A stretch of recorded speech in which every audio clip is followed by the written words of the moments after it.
main woman of this film, and kanina we've heard a lot from Jules and from Alden how you created such a good atmosphere for everyone. Paano mo to nagawa? Paano mo bakit mo to ginawang ganitong klaseng paggawa ng pelikula with the atmosphere na masaya, parang they found love in doing this film?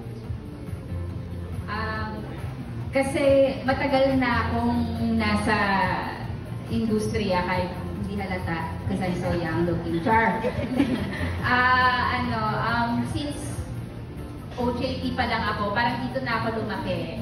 So I met people at naging halimaw din naman ako sa set and all that before. So parang natututunan mo siya, experience siya of how could you create a more creative atmosphere. So dun siya nanggagaling sa experience kung paano ka hinubog ng industriya, ng pagpipelikula, hindi lang bilang creative, kundi pagiging tao. Pagiging tao sa lahat, pagiging fair sa lahat, at yung pag-create ng atmosphere na tama para sa proseso, dun mo mas malalabas yung kailangan mo kasi tulungan talaga siya.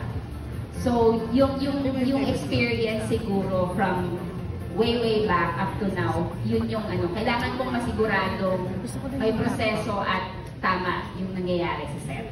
Yun. And follow up on that, how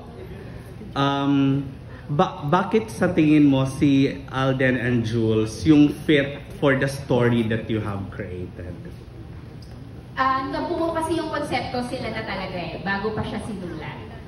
Sila na talaga yung nasa isip ko. So kung paano ko sila nakilala or kung paano ko pinanood yung mga past works nila at paano ko inassume kung paano nila ito i-act o gano'n. So nangyari muna sila bago nangyari yung script. May konsepto muna pero nung sinusulat ko siya, boses na nila yung naririnig ko. So yun. Ay, pero bakit ganun yung kinalabasan ng concept? Anong nakita mo doon sa dalawa?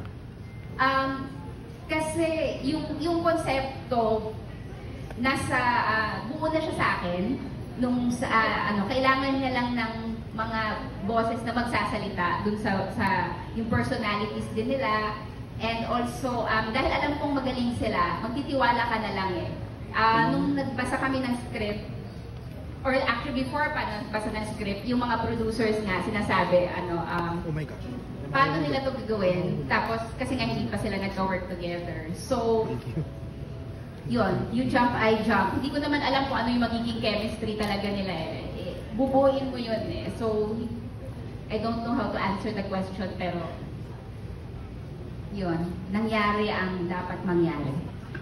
Kasi kung hindi, lagot sila. Thank you, Direk. Ganyan.